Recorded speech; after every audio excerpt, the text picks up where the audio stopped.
I'm Sam, and this is Cooking Cuban.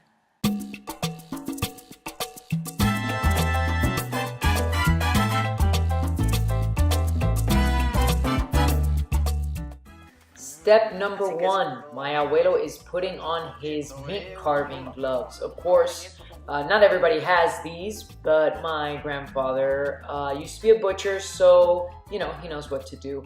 First thing he's doing here is taking off the skin, which you can use to make chicharrones, and you can actually find that video on Cooking Cuban if you are interested in that. They are delicious. And as he sharpens his knife, he's going to deshuesar the meat or debone it. And as I said, he knows what he's doing, so he's making this look easy, but you could already buy the meat carved out in the grocery store. Ah, no, La carne la corto en pedacitos. no, ahora estoy deshuesando, sacándole la carne al hueso. Y eso se abrió tan fácil así también. Claro. Porque uno sabe, pero si no sabe pasa trabajo. Just a reminder, what we have here is pork shoulder, and looks like the bone is going to be free. Y ya salió el hueso. Wow. Entonces aquí ahora es al tamaño que lo quiera picar tu abuela. Pícalo, pícase un trozo en el corte. Después lo hacemos así como lo hace Verano. A ver. Ahora continúo yo. Ya yo acabé ya. Yo acabé aquí. Se le quita el hueso. Es para que no quede masa seca. Entonces esto le da grasita a la carne. Y es cuando queda buena. No, que es en cazuela. Porque es en la cazuela, si no queda muy seca. Abuela says once it's deboned, don't cut out all the fat. That's really what gives it the most flavor to the dish. Dale tú la corta como tú quieras, ay. Así, en pedazos así. The size that you cut the chunks doesn't really matter. If you already bought it at the grocery store pre-cut, just make sure it's like a decently big chunks that you're buying the pork shoulder. Now we're gonna season it with salt, pepper, sazón completo, and some oregano. Abuela just did one side, and then now she's kind of gonna mix it up and do the other side of the meat. She says that if you're gonna season it a day before, you can go ahead and do that, but only do it with the dry stuff. Leave the mojo for the day you're gonna cook it. Para que esté un ratico ahí, entonces está un ratico ahí, mientras que yo estoy sofriendo la cebolla allí, está cogiendo un poquito más de adobo. Si tú quieres puedes empezarlo más temprano, dejarlo adobadito, Sí, como una hora, 2 horas, lo que Ok. tú quieras. Pero si le vas a hacer el día antes, no le eches el mojo. Okay. El limón pone Lo dura la cocina, carne, lo ajá. Entonces lo dejas así nada más, Okay. con las cosas secas estas. Entonces ya después, pero como nosotros lo vamos a hacer ya ahorita, le podemos echar el mojito. No mucho, yo lo he hecho un poquito. Since we're going to be cooking the meat today, Abuela is going to go ahead and put the mojo on it. But like I said, if you're going to season it the day before, leave the mojo for day of, because the lime cooks it through and you don't want that. ¿Qué pongo para atrás? No, que no hay.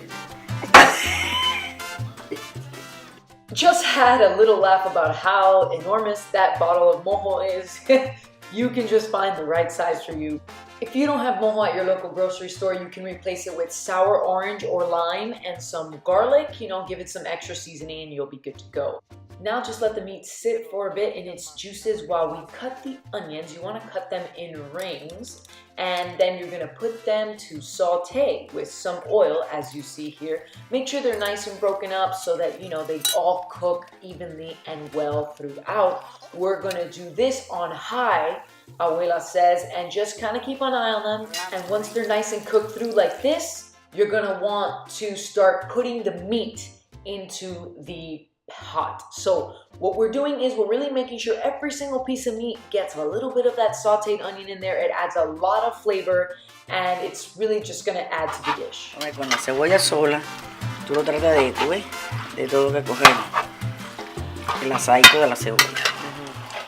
Once you have that all nice and mixed up, what you want to do is you're going to add some vino tinto or red cooking wine to give it that extra juice, extra flavor. Porque parece enamorado de gusto. Y le da color. Abuela just added her secret ingredient, soy sauce. It adds not only flavor but also color to the meat. So just put it on liberally and let it ride. Ahora uno así, cualquier cosa se le hace, ya la hace prieta ya cuando se va a cocinar. Once it's all good and mixed up, just let it there simmering on medium. Con la misma grasita que suelta, por eso no se pega. The little fatty things that we had left on the meat before is what's going to prevent it really from sticking along with the oil that you put. So leave it on medium and cover it up. Cuando yo le haga así, que pica. Ya sé que está hablando, pero yo lo voy a poner, ahora yo estoy poniéndolo en 5, para que no se me chicharre tanto el caldero.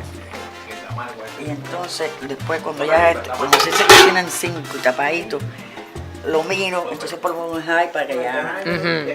So leave the carne de puerco covered on medium for about a half hour, okay? And then you kind of want to keep an eye on it every once in a while, maybe stir it up, but cover it back. Now, as you can see, it's been about 30 minutes, but there's still a lot of juices in there. Until those dry up, this dish is not ready, as Abuela explained. Hasta que no se seque completo, exacto. Por eso lo puse en high. Mira, cuando tú le metas, yo le hago así nada más y entre el cucharón ya está blandita. You know the meat is done when you can put the spatula right through the meat and it's just tender, it cuts right through. We have now upped the heat to high and have uncovered it for a bit so that those juices kind of start to go down. But we saw that it was drying out too quickly. So what we did was cover it back up. It's kind of a gentle game you play here. We added a little bit more cooking wine because it was drying out too quickly and the meat wasn't soft enough yet. As you can see now, it is really starting to get ready. All the juices have kind of just been soaked up by the meat and it is starting to be much more tender. We're gonna cover it up for about another 10 minutes on medium and now the dish should really start to take shape. As you can see, it's a little bit more toasty.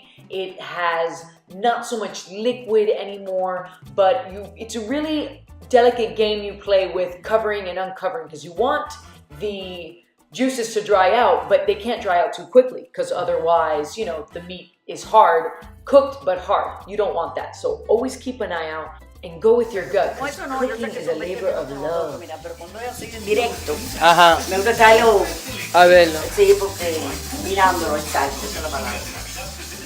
This dish does take some time. It took us about an hour and 10 minutes to get it that tender. But you see how the outside is nice and toasty, but that spatula just cut right through. If you like this video and this recipe, please subscribe and ask Abuela and I any questions you have in the comments. We love to hear from you. The carne de puerco asada. Okay.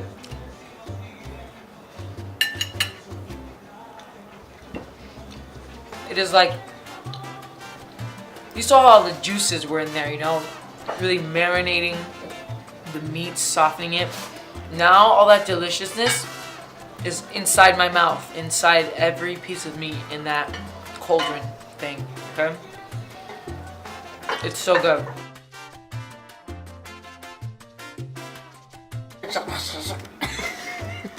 Empieza a coger.